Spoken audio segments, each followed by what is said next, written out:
Ils ont réalisé l'exploit. Thomas Coville et ses 6 équipiers. 40 jours, 10 heures et 45 minutes de mer pour faire le tour de la planète. Un record. Dans la rade de Brest, un cortège de bateaux les accompagne. La ligne d'arrivée, ils l'ont franchie après quelques sueurs froides. Avec cette tempête Ingrid, on n'était pas sûr de pouvoir finir, on n'était pas sûr de pouvoir battre le record. On était concentrés, focus et dans dans un autre monde. 10e tour du monde pour Thomas Coville, mais le premier pour tous ses équipiers. Il y a beaucoup d'émotions d'un coup qui arrivent. On se rend pas tout à fait compte encore.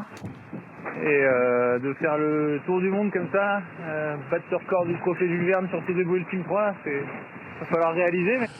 Ils ont traversé le globe, filé vers le sud, passé le cap de Bonne-Espérance, fait le tour de l'Antarctique, après avoir franchi le Cap Horn, direction l'Atlantique Nord, et retour au pays.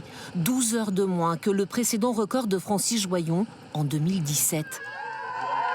Une joie pour son équipe, sa famille, Cathy, sa femme, et ses 2 enfants. Et grâce à toute l'équipe qu'il y a derrière, le travail fourni depuis des années, ça a tenu. Ça a tenu, donc c'est génial.